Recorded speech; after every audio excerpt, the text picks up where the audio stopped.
मतलब कि 30 ऐसे संख्याएं हैं जो कि क्या है स्टूडेंट, आपका 3 से विभाज्य है। कहां से कहां तक? 2 अंकों वाली संख्याएं। बट इसी को और कैसे जल्दी से कर सकते हैं, थोड़ा सा ट्रिक पे ध्यान दीजिए कि अब जी हाँ, इसका भी डिटेल वीडियो लेकर हमारे इस चैनल पर अपलोडेड है स्टूडेंट। आई बटन पर मैं लिंक लगा दूंगा। साथ ही साथ उसको देखना इसलिए भी आवश्यक है क्योंकि वहां पे यहां से 1 क्वेश्चन, वहां पे आपको 10 क्वेश्चन मिलने वाला है स्टूडेंट। अब सबसे बड़ी जीवा का मान क्या हो जाएगा? व्यास हो जाएगा स्टूडेंट, डायमीटर हो जाएगा। अब इसमें क्या बड़ी बात थी? इसमें बड़ी बात ये नहीं है, बड़ी बात ये है चालाकी, हमसे चालाकी कर रहे हैं बबुआ, ये हमसे चालाकी कर रहे हैं। क्या?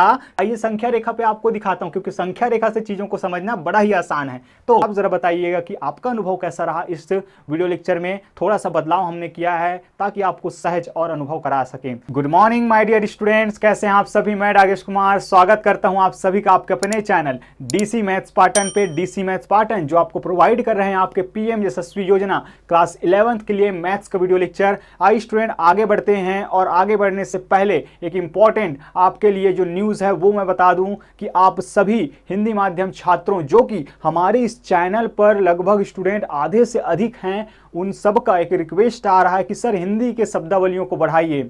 स्टूडेंट हम आपको विश्वास दिलाना चाहेंगे या ये कहना चाहेंगे कि आप इस वीडियो लेक्चर में एक अलग ही अनुभव करेंगे। इस तरीके से मैं आपको कहना चाहूंगा कि आप जरूर बताइएगा इस वीडियो लेक्चर के अंत में कि आपको इसका सहजता का अनुभव हुआ है या नहीं, क्योंकि हमारा पूर्णतः यह प्रयास है स्टूडेंट कि आप दोनों ही माध्यम, अंग्रेजी और हिंदी माध्यम, आप दोनों को सहज महसूस कराएं और सरल से सरल शब्दावलियों के साथ आपको हम मैथ्स के कॉन्सेप्ट को समझा पाएं। आइए बढ़ते हैं स्टूडेंट आगे, और जरूर बताइएगा अंत में। और देखते हैं हमारे फर्स्ट क्वेश्चन को।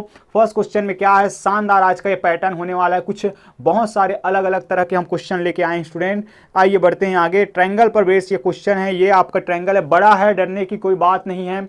ये देखिए पहला आपका given in the given figure if B is perpendicular A C and angle के वैल्यूज दे दिए गए हैं। Angle E B C is equal to 40 degree and D A C is equal to 30 degree. तो एक्स और Y के value निकालना है स्टूडेंट आपको। तो निकलेगा कैसे? सबसे पहली बात तो ये बी लंब है ए सी पर, बी लंब है ए सी पर। जैसे ही लंब की बात हुई स्टूडेंट आपको ये समझ जाना है कि दोनों के बीच बनने वाला एंगल कितना, 90 डिग्री। खत्म कहानी। यहाँ पे ये बना दीजिए 90 डिग्री हो गया। उसके बाद अब देखिए ये हो गया। अब ये और ये दे दिया गया दो एंगल्स। अब ये जो y है, ये जो x है, उसका मान आपको ज्ञात करना है। इसके लिए आपको दो चीजें आपको पता होनी चाहिए स्टूडेंट, और आप सभी को पता है कि एंगल्स को अगर हम किसी भी त्रिभुज के सभी एंगल्स को अगर ऐड करें, योग करें, तो कितना आता है? 180 अंश आता है। और दूसरा चीज आपको पता होना चाहिए बाह्य प्रमेय, बाह्य कोणों का जो प्रमेय है, बाह्य कोण प्रमेय क्या कहे स्टूडेंट्स? एक्सटीरियर एंगल थ्योरम आपको पता होना चाहिए। आइए देखते हैं कैसे अप्लाई करना है उसको। सबसे पहले आप देखिए स्टूडेंट ट्रायंगल बी ई सी में, ट्रायंगल बी ई सी में, इस वाले ट्रायंगल में देखिए अब ये हो गए 40 अंश, ये हो गए 90 अंश, ये है y। तो दो चीजें पता हो तो तीसरा चीज तो निकाला जा सकता है। क्यों? क्योंकि हम जानते हैं कि तीनों कोणों का योग मतलब कि angle E plus angle B plus angle C कितना हो जाएगा? 180 डिग्री हो जाएगा। ई का वैल्यू है आपका 90 डिग्री, ई का वैल्यू है 90 डिग्री, ये है 40 डिग्री, और एंगल सी का वैल्यू है स्टूडेंट, एंगल वाई लिख सकते हैं हम या वाई लिख सकते हैं। चलिए यहाँ से ये हो जाएगा 130, 130 जब इधर जाएगा तो क्या हो जाएगा? उसके साथ माइनस हो जाएगा इस तरीके से। 180 डिग्री माइनस कितना हो जाएगा? 130 डिग्री। तो ये कितना आ जाएगा स्टूडेंट? 50 डिग्री। मतलब कि वाई का वैल्यू कितना आ गया? एंगल y का वैल्यू आ गया 50 डिग्री। बहुत ही आसानी से बना लिया हमने। एंगल y का वैल्यू कितना आ गया? 50 डिग्री आ गया। अब देखिए इस x का मान कैसे निकलेगा। ध्यानपूर्वक समझिए स्टूडेंट कि ये जो x है, थोड़ा सा मैं आपको एक्सप्लेन करता हूं यहाँ पे कि ये इस ट्रायंगल का मान लीजिए ऐसा है ट्रायंगल। ये देखिए इस वाले साइड को बढ़ाया गया है, तो बढ़ाए गए साइड और इस साइड के बीच बना कोण हमेशा क्या कहलाता है? आपका बाह्य कोण कहलाता है।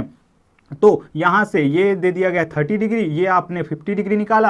अब सुनिए ये बात कि क्या कहता है बाह्य कोण प्रमेय, एक्सटीरियर एंगल थ्योरम क्या कहता है कि ये जो आपके ट्रायंगल का एक्सटीरियर एंगल है वो स्टूडेंट आपके इंटीरियर अपोजिट एंगल के सम की इक्वल होता है। आपके सम्मुख अंतः कोणों के योग के बराबर होता है। आया क्या बात समझ में? सम्मुख, इसके मुख के सामने कौन है? ये 30 डिग्री और ये 50 डिग्री के योग के बराबर होता है। तो योग के बराबर मतलब कि x का मान क्या आ गया आपका? 30 धन 50, मतलब कि x बराबर आप डायरेक्ट लिख सकते हैं क्या स्टूडेंट? 80 डिग्री। ऑप्शन की बात की जाए तो ऑप्शन में आप देख सकते हैं ऑप्शन नंबर है आपका बी। ऑप्शन नंबर बी आपका राइट आंसर है। उम्मीद करता हूं आप लोगों को समझ में आया होगा, आप लोगों को पसंद आया होगा। आया है तो जरूर बताइएगा स्टूडेंट, अपने लाइक के माध्यम से, अपने बहुमूल्य लाइक और कमेंट्स के माध्यम से। साथ ही साथ एक चीज और याद रहा स्टूडेंट, आज से हम 9th क्लास भी स्टार्ट करने वाले हैं, तो अपने फ्रेंड फैमिली सर्कल में हमारे इस वीडियो लेक्चर को शेयर जरूर कर दीजिए कि डीसी मैथ्स पाटन अब 11th के साथ साथ आपके 9th के भी तैयारी करवाने वाले हैं स्टूडेंट। बहुत ज़्यादा डिमांड आ रही थी। आइए बढ़ते हैं आगे, देखते हैं हमारे नेक्स्ट क्वेश्चन को। नेक्स्ट क्वेश्चन क्या है, बहुत ही शानदार क्वेश्चन, बहुत बेसिक सा ये क्वेश्चन है स्टूडेंट की आपको दे दिया गया है एक पॉलिनोमियल को हमें पता है किससे रिप्रेजेंट करते हैं, पी ऑफ एक्स से, और ये है एक्स स्क्वायर माइनस 2x। अब इसके जीरोस पूछा जा रहा है, zeros of the polynomial X square minus 2x R. तो ऑप्शंस देखिए, 2 है, 0, 2 है, 2, 2 है, फिर 0, 0 है। 0 क्या होता है, थोड़ा सा सुन लीजिए स्टूडेंट, एक ऐसा मान चर का, चर यहाँ पे x है, चर का एक ऐसा मान जो कि इसके मान को पूरा 0 कर दे, मतलब x का मान ऐसा क्या रखें यहाँ पे कि ये 0 हो जाए। अगर डिटेल में वीडियो लेक्चर देखना चाहते हैं इस पर, या इससे अधिक क्वेश्चन, इस पर बहुत सारे क्वेश्चन देखना चाहते हैं स्टूडेंट, तो आई बटन पे लिंक मैं लगा दूंगा, आप जाके जरूर देख लीजिए, क्योंकि क्लास 10th भी हम आपको यहाँ पे प्रोवाइड करते हैं, क्लास 10th की वीडियो लेक्चर, तो वहां पे ये कॉन्सेप्ट आपका बिल्कुल क्लियर हो जाएगा। आइए, तो यहां से निकालना कैसे जीरोज, तो जीरोज निकालने के लिए आपको इसको क्या करना है, कुछ नहीं, इसको एक्स स्क्वायर माइनस 2x को इक्वल टू 0 कर दीजिए। अब यहां से देखें, x यहां भी, तो x निकल जाएगा बाहर, तो यहां क्या बच जाएगा, x माइनस 2 इक्वल टू 0। अब ये क्या कहलाता है स्टूडेंट, आपके फैक्टर्स फॉर्म में आ गए हैं, ये गुणनखंड के रूप में आ गया है। तो ये जो हो जाएगा, ये जो x है वो भी इक्वल टू 0 है, और ये x माइनस 2 भी इक्वल टू 0 है, तो एक तो आ गया आपका 0। फिर x माइनस 2 को भी इक्वल टू 0 करोगे तो x इज इक्वल टू 2 आ गया। ऑप्शन की बात की जाए तो 0 और 2 मीन्स आपका जो हो जाएगा स्टूडेंट, ये ऑप्शन नंबर बी आपका करेक्ट आंसर हो जाएगा। आइए बढ़ते हैं आगे और देखते हैं हम एक शानदार सा question student, median and mode पर आधारित ये प्रश्न है। बहुत ही आराम से समझेंगे क्योंकि कुछ कॉन्सेप्ट हैं जिनको आपको समझना अति आवश्यक है। चलिए बढ़ते हैं आगे स्टूडेंट। सो स्टूडेंट, इस क्वेश्चन को देखते हैं। The median and mode of, ये आपको कुछ गिवन डेटा दिया गया स्टूडेंट, आंकड़े दे दिए गए हैं, और मीडियन और मोड मतलब कि माध्यिका और बहुलक आपको निकालना है। क्या होते हैं ये, याद नहीं है क्या, नहीं है, कोई दिक्कत नहीं है, डीसी मैथ्स पाटन है स्टूडेंट, आपको बिल्कुल क्लियर कर देगा। आइए सबसे पहले बातों को समझते हैं और कुछ 2 पॉइंट्स आपको बहुत ज्यादा ध्यान में रखने हैं।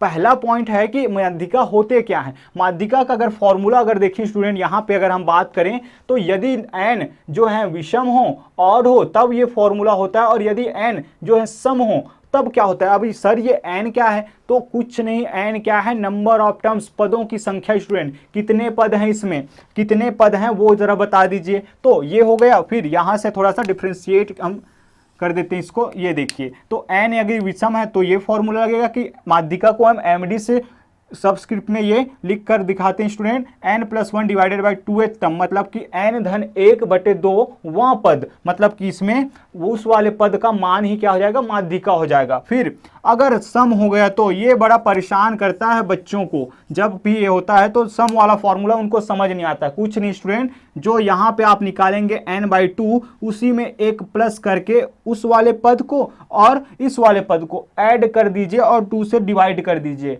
नहीं आया समझ में, आइए देखेंगे हम, उसके बाद सारी चीजें क्लियर हो जाएंगी। अब पहली बात ये, दूसरा चीज, सबसे महत्वपूर्ण चीज ये है कि दिए गए आंकड़ों को आपको माध्यिका और बहुलक निकालने के लिए बढ़ते क्रम में लिखना आवश्यक होता है स्टूडेंट। ये देखिए मैंने लिख लिया है असेंडिंग ऑर्डर, बढ़ते क्रम में। ये अब चलते हैं इसके आगे की कहानी पर कि पहला चीज पूछा गया माध्यिका। अब जरा काउंट करिए, मारिए गिनती, और कितना है ये, 1 2 3 4 5 6 7 8 9 10 11 12, मतलब कि n का मान कितना हो गया, n का मान 12, मतलब कि ये आप जानते हैं क्या है, आपका सम है, n का मान सम है। n का मान अगर सम, तो इस वाले फॉर्मूले से आप माध्यिका निकालने वाले हैं कि, इसलिए जो माध्यिका हो जाएगा क्या हो जाएगा स्टूडेंट, 12 डिवाइडेड बाई 2, या हम क्या करते हैं इसमें डिवाइडेड बाई 2 को पहले ही निकाल लेते हैं, इसीलिए n/2 क्या हो जाएगा, n/2 पहले ही निकाल लो आप, क्या 12/6 बराबर की छठवां पद। छठवां पद आपका क्या हो जाएगा स्टूडेंट, पहली बात तो ये आ गया छठवां पद। देखिए अब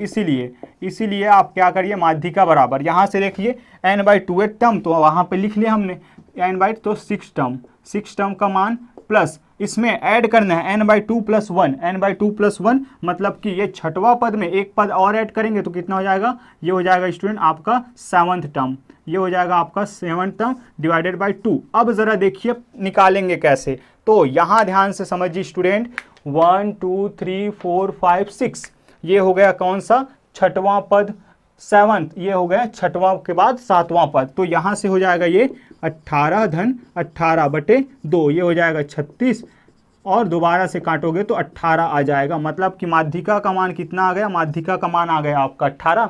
और जब माध्यिका का मान आपके पास आ गया स्टूडेंट, तो आपको ये पता ही है कि मोड क्या होता है, मोड बहुलक क्या होता है, मोड बहुलक होता है आपका क्या, जो नंबर सबसे ज़्यादा इसमें शामिल है, सबसे ज़्यादा 1 2 3 4 14 क्या आ रहा है, सबसे अधिक बार अपने आप को क्या कर रहा है, रिपीट कर रहा है, तो यहाँ पे आ जाएगा 14 इसका आंसर। तो यहाँ से अगर हम देखें स्टूडेंट, तो आपका option number A, option number A है। फिर से मैं अगर रिवाइज करूं तो माध्यिका निकालने के लिए सबसे आवश्यक चीज होता है दिए गए आंकड़ों को क्या करना है स्टूडेंट, आपको असेंडिंग ऑर्डर आपको क्या करना है कि बढ़ते क्रम में लिखना है। उसके बाद दूसरा चीज होता है कि आपको देखना कि कितने हैं क्रम में, ये अगर नंबर ऑफ टर्म्स मतलब कि n का वैल्यू अगर विषम है तो ये वाला फॉर्मूला लगाना है आपको, अगर नंबर ऑफ टर्म्स मतलब कि पदों की संख्या अगर सम है तब ये वाला फॉर्मूला लगाना है। यहाँ पे हमारे देखें तो नंबर ऑफ टर्म्स 12 मतलब कि सम है, तो हमने क्या किया, ये फॉर्मूला लगाया है। इस तरीके से हमारा माध्यिका ये आ गया 18 और मोड, मोड मतलब कि जो संख्या बार बार आता है, अधिक बार अपने आप को रिपीट करता है, वो होता है आपका मोड, तो ये आ गया 14। अब आप बताने वाले हैं आपके लिए एक क्वेश्चन कि इसका मीन क्या होगा और क्या होता है मीन, क्योंकि हम 63 नंबर 64 नंबर अगर बात की जाए तो 65 नंबर का क्वेश्चन कर रहे हैं स्टूडेंट, और आपको अभी तक इसका मीन का फॉर्मूला आपको पता हुई होगा, जरूर बताइएगा कमेंट सेक्शन में। आइए बढ़ते हैं आगे और नेक्स्ट क्वेश्चन की बात की जाए तो शानदार सा क्वेश्चन है, बिल्कुल छोटा सा है, पर आप डीसी मैथ्स पैटर्न से पढ़ रहे हैं स्टूडेंट, इसलिए कोई प्रश्न आपके लिए छोटा नहीं होगा, क्योंकि हम उस छोटे से प्रश्न से भी जुड़े अतिरिक्त जानकारी आपको देते हैं, क्योंकि हमारा उद्देश्य है आपको आपके बेसिक को क्लियर करना। सो चलिए स्टूडेंट देखते हैं, ये आपको पूछा जा रहा है कि सबसे longest chord of the circle is, option है radius, diameter, both A and B and none of this, कि जो एक सर्कल है, सबसे पहले तो नाम आया, जैसे ही नाम आया मन में बना लीजिए या आप सामने बना लीजिए अपने कॉपी में, ये रहा सर्कल, है ना, थोड़ा अलग दिख रहा है ना, कैसे दिख रहा है आप समझ सकते हैं। चलिए ये सर्कल है और इसका रेडियस क्या होता है, रेडियस होता है यहाँ से यहाँ तक, पेरीमीटर तक की आपका डिस्टेंस है, ये होता है पेरीमीटर, ये होता है परिधि। तो ओ अगर ये है और परिधि तक की कोई दूरी है वो कहलाता है आपका रेडियस। ये क्लियर है बातें। अब रेडियस का डबल ही होता है डायमीटर, बट यहाँ पे तो कॉर्ड है, तो इस बात को भी समझ लीजिए स्टूडेंट। कुछ बातें हैं मैं आपको बता देता हूँ, इससे रिलेटेड आपको पता होनी चाहिए।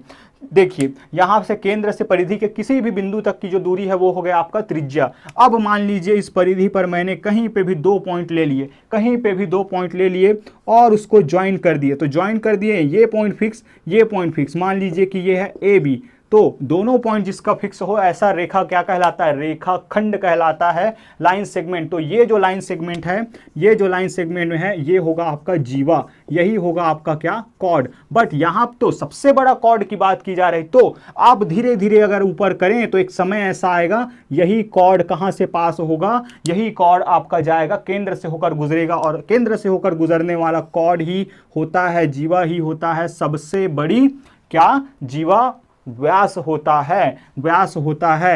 अब सबसे बड़ी जीवा का मान क्या हो जाएगा, व्यास हो जाएगा स्टूडेंट, डायमीटर हो जाएगा। अब इसमें क्या बड़ी बात थी, इसमें बड़ी बात ये नहीं है, बड़ी बात ये है कि व्यास बराबर कुछ और चीजें आप जरा लिख लीजिए, diameter is equal to 2 into त्रिज्या, मतलब कि 2 इंटू क्या होता है आपका, ये होता है रेडियस, क्योंकि यहां से यहां तक आपका एक त्रिज्या हुआ, फिर यहां से यहां तक भी तो त्रिज्या ही है, मतलब कि डायमीटर का मान ये पूरा है, आपका व्यास ये पूरा है, तो r प्लस r 2r होता है। मुझे उम्मीद है आपको पता ही होगा। साथ ही साथ ये जरूर बताइएगा कि सर्कल का जो एरिया का फॉर्मूला क्या होता है, सर्कल के पेरीमीटर का क्षेत्रफल और परिधि परिमाप कितना होता है, ये आप कमेंट में बताने वाले हैं, क्योंकि आप कॉम्पिटिशन एग्जाम की तैयारी कर रहे हैं स्टूडेंट, आपको सभी चीजों को जोड़कर एक साथ रखना होगा। आइए, तो आपका आंसर क्या हो जाएगा, कॉर्ड जो होता है व्यास होता है, सबसे बड़ी जो आपकी जीवा होती है वो क्या होती है, वो होता है आपका सर्कल का आपका व्यास। आइए बढ़ते हैं स्टूडेंट आगे। आगे फिर से आपका एक शानदार सा क्वेश्चन इंतजार कर रहा है जिसका लेवल थोड़ा सा ऊपर है, सो देखते हैं उस क्वेश्चन को। नेक्स्ट क्वेश्चन स्टूडेंट आपका 66 नंबर का ये क्वेश्चन है। अगर बात की जाए तो 67 नंबर का ये क्वेश्चन है कि यहाँ पे शून्यक आपको दे दिए गए, जीरोज आपको दे दिए गए किसके, p ऑफ x के। क्या होता है p ऑफ x आप जानते हैं, और शून्यक किसका निकलता है ये भी जानते हैं, बहुपद का शून्यक निकलता है, और बहुपदों को ही p of x, f of x इससे हम शो करते हैं स्टूडेंट। दे दिया गया है कि 3 - 1 - 1/3 आपके क्या हैं, जीरोज हैं। अब आप जानते हैं ये भली भांति अतिरिक्त जानकारी आप तुरंत नोट कर लीजिए कि किसी भी द्विघात समीकरण के जो शून्यक होते हैं वो अधिकतम कितने, 2 हो सकते हैं। द्विघात मतलब कि 2 घात है, मैक्सिमम पावर कितना, 2, तो शून्यक भी 2, मैक्सिमम पावर 3 मतलब कि त्रिघात तो 3। तो यहाँ पे 3 शून्यक दिए, मतलब कि दिए गए ऑप्शन को भी देख लीजिए, पावर 3 है, मतलब कि क्या होने वाला है, इसके त्रिघातीय बहुपद निकलने वाले स्टूडेंट। और आपने देखा ही होगा, आप जानते ही हैं कि यदि शून्यक दे दिया जाए और हमें उसका बहुपद निकालना हो तो क्या होता है फॉर्मूला, द्विघात बहुपद के लिए होता है x - a x - b, और इक्वल टू इसको अगर आप 0 कर दें स्टूडेंट, इक्वल टू आपको 0 कर दें तो आप जानते हैं कि ये किसका रूप होता है, ये होता है गुणनखंड रूप। और गुणनखंड रूप होता है, हम जानते हैं कि गुणनखंड आखिर क्या होते हैं, आपस में अगर मल्टीप्लाई करें तो क्या आ जाएगा, वापस से वो जहां से ये निकल के आए हैं वो आ जाता है, मतलब कि वो बहुपद आपको प्राप्त हो जाता है। मतलब कि थोड़ा नंबर के माध्यम से समझिए कि अगर 3 × 4 करता हूं तो ये जो है स्टूडेंट आपका 12 है, तो ये जो 3 × 4 है वो क्या है, बहुपद का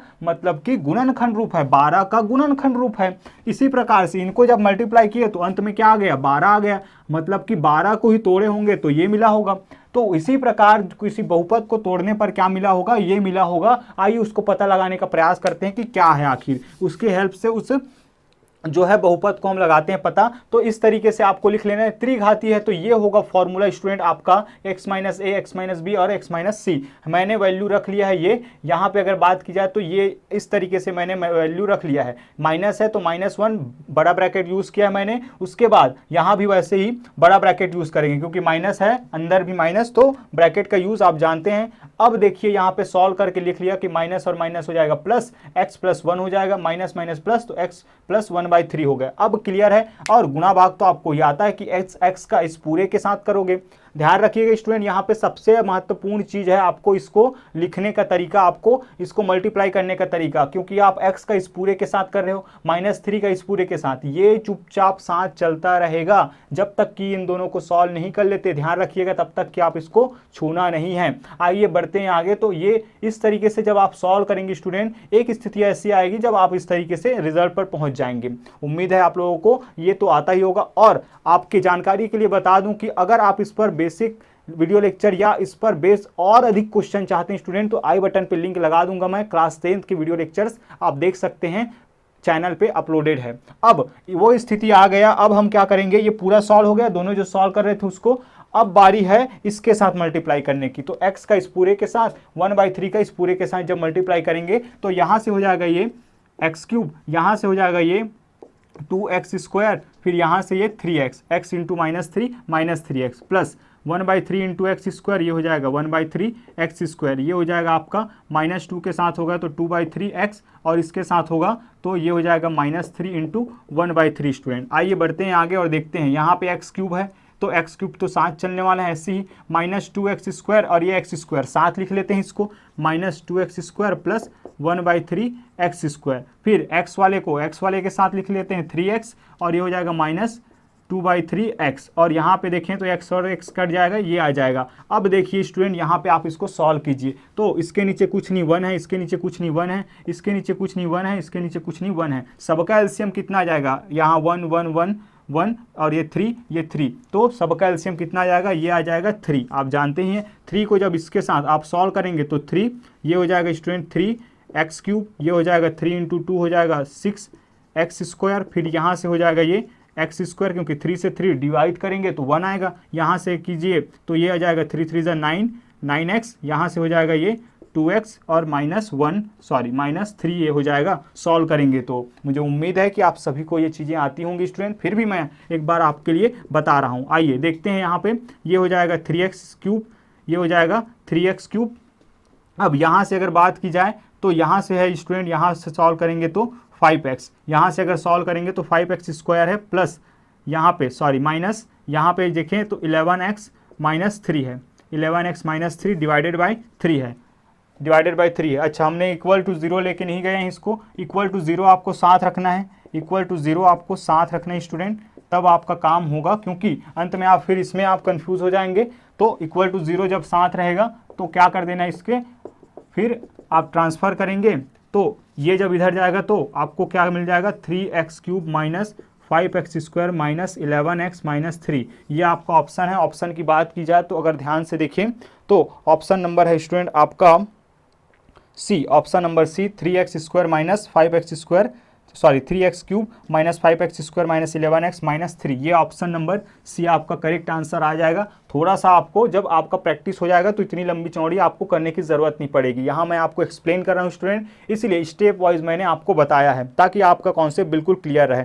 आइए बढ़ते हैं आगे स्टूडेंट। अब स्टूडेंट देखते हैं हमारा नेक्स्ट पैटर्न है आपका फिर से लीनियर इक्वेशन पर बेस ये क्वेश्चन है। आइए देखते हैं इनको कैसे हैंडल करना है कि ये है आपका क्या यूनिक सोल्यूशन होना चाहिए। ऐसा आपको क्या करना है, पी का वैल्यू निकालना चाहिए। मतलब कि पी का वैल्यू यहाँ पे क्या रखें कि आपका जो है इक्वेशन का जो है अद्वितीय हल प्राप्त हो। क्या होता है अद्वितीय हल, क्या होता है अनंत हल और कोई हल नहीं। इसके अगर आप डिटेल वीडियो लेक्चर देखना चाहते हैं स्टूडेंट, जी हाँ, इसका भी डिटेल वीडियो लेक्चर हमारे हमारे इस चैनल पर अपलोडेड है स्टूडेंट। आई बटन पर मैं लिंक लगा दूंगा ताकि आपका कॉन्सेप्ट क्लियर हो। साथ ही साथ उसको देखना इसलिए भी आवश्यक है क्योंकि वहां पे यहाँ से एक क्वेश्चन, वहां पे आपको 10 क्वेश्चन मिलने वाला है स्टूडेंट इसी प्रकार के। चलिए, तो ये होता है, ये दोनों इक्वेशन मैंने लिख लिया। फिर यहां से आपको a1 a2 b1 b2 c1 c2 निकालना होता है। कैसे निकलता है, तो पहले इक्वेशन से निकलेगा आपका a1 b1 और c1, इसका गुणांक आपका a1 होता है, इसका गुणांक b1 होता है, इसका गुणांक इसका अचर पद c1। इसी प्रकार से आप यहाँ भी कर लेंगे। अब अद्वितीय हल के लिए ये कंडीशन होता है स्टूडेंट, जरूर देख लीजिएगा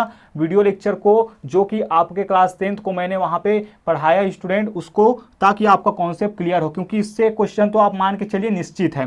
तो यहाँ से अगर देखें तो क्योंकि यहाँ पे हाँ a1/a2 is not equal to b1/b2 है, तो a1/a2 मतलब कि b ये हो जाएगा 4 divided by 2 is equal to, ये हो जाएगा स्टूडेंट p डिवाइडेड बाय 2 और इक्वल नहीं है ये। अब आपस में अगर आप कैंसिल करें तो ये क्या हो जाएगा, यहाँ से अगर देखें तो 2 यहाँ से कट जाएगा, तो 4 बराबर नहीं है p के, 4 बराबर नहीं है p के। देखिए कितना आसान सा क्वेश्चन है। अगर ऑप्शन की बात की जाए तो ऑप्शन नंबर सी आपका करेक्ट आंसर है कि किसी P का मान ज्ञात करना है इसमें से कि P का मान ऐसा क्या रखें कि अद्वितीय हल प्राप्त हो। अद्वितीय हल के लिए हम जानते हैं कि ये कंडीशन होता है स्टूडेंट, और ये हो जाता है, फिर आपने रखा a1/a2 b1/b2 और दोनों इक्वल नहीं होना चाहिए तभी अद्वितीय हल होगा। तो हमने देखा है कि इसका अर्थ क्या होता है, इसका अर्थ समझना सबसे ज़्यादा महत्वपूर्ण है कि P का मान केवल और केवल 4 नहीं हो सकता, इसके अतिरिक्त कुछ भी रख दीजिए, इसके अतिरिक्त कुछ भी रख दीजिए तो समीकरण निकाय का हल जो होगा क्या होगा, आपका अद्वितीय हल होगा। सर अगर 4 रख दे तो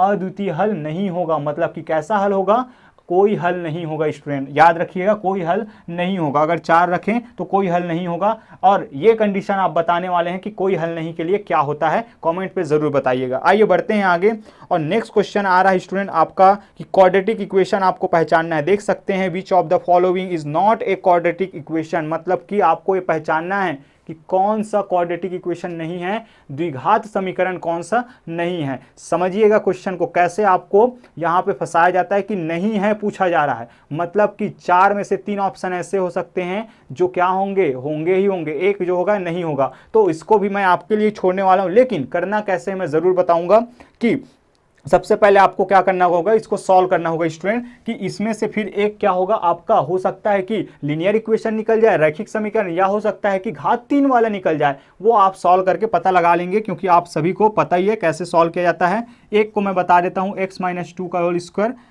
plus 1 equal to 2x minus 3, ये है। इसको सॉल्व कर रही हो तो यहाँ पे लग जाएगा फॉर्मूला क्या, a माइनस बी का whole square is equal to a square, ये हो जाएगा a square minus 2ab plus B square. तो यहाँ से अगर सॉल्व किया जाए तो ए स्क्वायर मतलब कि ए का स्क्वायर माइनस 2ab मतलब कि 4x हो जाएगा स्टूडेंट, प्लस बी का स्क्वायर मतलब कि 4 plus 1 equal to 2x minus 3। आगे अगर ट्रांसफर करेंगे तो ये हो जाएगा एक्स स्क्वायर, यहाँ पे 4x प्लस ये हो जाएगा 5, यहाँ पे आ जाएगा माइनस 2x हो जाएगा इधर आके, ये हो जाएगा प्लस 3 इक्वल टू 0। अब यहाँ पे ये हो जाएगा एक्स स्क्वायर, आपस में सॉल्व करेंगे, ये माइनस 4x, ये माइनस 2x, ये हो जाएगा माइनस 6x और प्लस 5 और प्लस 3, ये हो जाएगा प्लस 8 इक्वल टू 0। ये हो जाएगा +8 इक्वल टू 0। अगर बात की जाए तो यहाँ तो ये क्वाड्रेटिक इक्वेशन है क्योंकि घात 2 दिखाई दे रहा है। तो इसी प्रकार से आप सभी को सॉल्व करके देखेंगे स्टूडेंट, और देखेंगे कि किसका जो है वैल्यू नहीं आ रहा है, मतलब कि यहाँ पावर 1 होता है या पावर 3 हो सकता है। चलिए, तो अगर हुआ तो वो नहीं होगा, वो ऑप्शन डाल दीजिएगा और बताइएगा कमेंट में ज़रूर कि ऑप्शन क्या आएगा। आइए देखते हैं इसके आगे के क्वेश्चन को, और इस क्वेश्चन को बहुत ही आराम से हम समझेंगे स्टूडेंट। और साथ ही साथ मैं बता दूं किसको मैं बताने वाला हूं, दो तरीके से। एक होगा आपका फॉर्मूला मेथड कि अगर फॉर्मूला नहीं पता हो तो कैसे हम ट्रिक लगाएंगे, और यूं बता देंगे कि ये क्या आएगा, इसका आंसर क्या है। क्वेश्चन जानने के लिए आप एक्साइटेड होंगे, मैं भी बहुत एक्साइटेड हूं स्टूडेंट इस क्वेश्चन को बताने के लिए। ये आ रहा है आपके समांतर श्रेणी एपी से, एरिथमेटिक प्रोग्रेशन से। सो चलिए स्टूडेंट बढ़ते हैं आगे और देखते हैं इस क्वेश्चन को।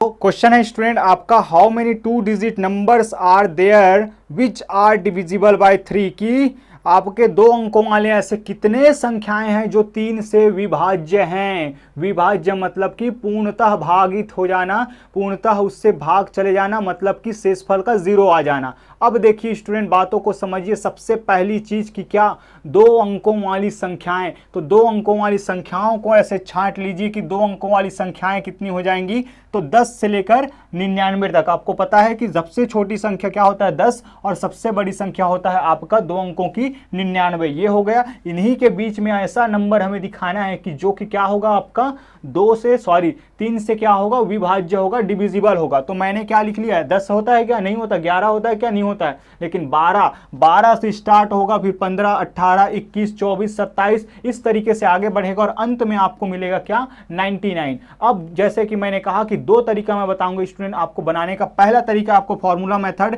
कि ये अंत में क्या हो गया, यहां से भी 3 का गैप, यहां से भी 3 का गैप, 3 का गैप मतलब कि समान गैप है, तो सारवांतर मतलब कि कॉमन डिफरेंस आपका आ गया स्टूडेंट। तो ये क्या हो गया, आपका समांतर श्रेणी हो गया। समांतर श्रेणी की तो यही विशेषता होती है।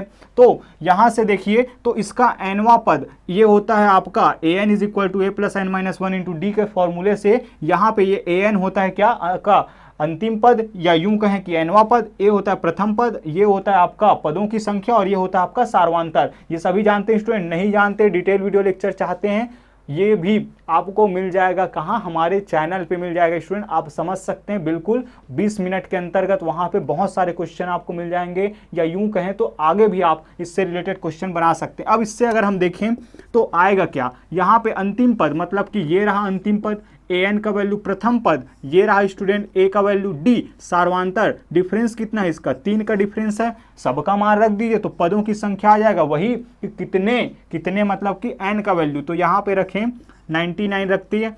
a का वैल्यू है 12 plus n minus 1 into D का मान है 3। अगर यहाँ से हम देखें स्टूडेंट, ये जब इधर से आएगा तो 99 माइनस 12 करेंगे, फिर ये है आपका n माइनस 1 इंटू 3। कभी भी इसको मल्टीप्लाई करने की कोशिश मत करना, वरना आप फिर से फंसोगे और स्टेप लंबा चला जाता है। इसमें अगर माइनस करें स्टूडेंट तो ये हो जाएगा 9 माइनस 2 हो जाएगा 7, 9 माइनस ये हो जाएगा कितना, 8 हो जाएगा, सॉरी 9 माइनस 1 8, ठीक तो कर रहे हैं जी, ठीक है, ये हो गया। फिर यहाँ से अगर देखें स्टूडेंट, तो यहाँ से बात की जाए तो यहाँ से n माइनस 1 इंटू 3 जब इधर आएगा तो कहाँ आ जाएगा, इसके नीचे आ जाएगा, ये आ जाएगा। तो n minus 1 into n minus 1 is equal to, ये हो जाएगा 87 डिवाइडेड बाई 3 1 जा, और ये हो जाएगा 3 2 जा 6, और 2 बचेगा 3 9 जा, तो कितना आ जाएगा स्टूडेंट, 29 आ गया। तो यहाँ से n माइनस 1 का मान कितना आ गया, 29। 1 जब इधर आ जाएगा तो क्या हो जाएगा, n का मान माइनस 1 इधर आके प्लस 1 होगा तो 30 आ जाएगा। मतलब कि 30 ऐसे संख्याएं हैं जो कि क्या है स्टूडेंट, आपका 3 से विभाज्य है। कहां से कहां तक, 2 अंकों वाली संख्याएं। बट इसी को और कैसे जल्दी से कर सकते हैं, थोड़ा सा ट्रिक पे ध्यान दीजिए कि अब देखिए, ध्यान से देखिए, सबसे बड़ा नंबर कौन सा है, सबसे बड़ा नंबर 3 से विभाज्य होने वाला ये है आपका 12 15 18। एक बार और लिख देता हूं मैं, 12 15 18। इसी तरीके से सबसे बड़ा नंबर होगा 99। 99 को क्या कर दीजिए आप, 3 से भाग दे दीजिए। पहला स्टेप देखिए, 99 का क्या करिए, जिससे भाग देने की बात कही जा रही है, जिससे हम निकाल रहे हैं, उससे हम उस बड़े नंबर को भाग दे देते हैं जो कि अंत में आपको मिलने वाला है उसके विभाज्य होने के लिए। तो यहां से आ जाएगा 33। क्लियर है ये बातें। अब दूसरा चीज सबसे महत्वपूर्ण इस ट्रिक में, कि अब जरा बताइए 2 नंबर से पहले क्या आता है, एक अंकों का, 2 अंकों के बाद पहले क्या आता है, एक अंकों का। तो एक अंक वाली संख्या में ऐसे बताइए कि 1 2 3 4 5 6 7 8 और इस 9 में से 3 से कौन कौन भाग जाने वाला है। इस 9 में से 3 से भाग जाएगा ये 3, ये 6 और ये 3। मतलब कि एक अंकों वाली संख्याएं जो कि 3 से विभाज्य होगा, 2 को छोड़कर, 2 से तो निकल गए, ये है आपका जो था ये निकल चुका है। अभी नेक्स्ट स्टेप है इसमें कि एक से, एक अंकों वाली कौन सी संख्याएं, कितनी संख्याएं हैं जो 3 से विभाज्य होंगी। तो 3 ऐसी संख्याएं हैं। तो कुछ नहीं, आपको इस 33 में क्या कर देना स्टूडेंट, इस 3 को माइनस कर देना है, तो ये आ जाएगा 30। मतलब कि 30 ऐसी संख्याएं हैं, देख सकते हैं आप कि क्या होगा। इसी तरीके से आप जरा बताएंगे कि 5 से विभाज्य होने वाली 2 वाली संख्याएं कितनी हैं। इस ट्रिक को भी वेरीफाई कर लीजिएगा कि कैसे उसमें अप्लाई करना है। सबसे पहले निकालेंगे कि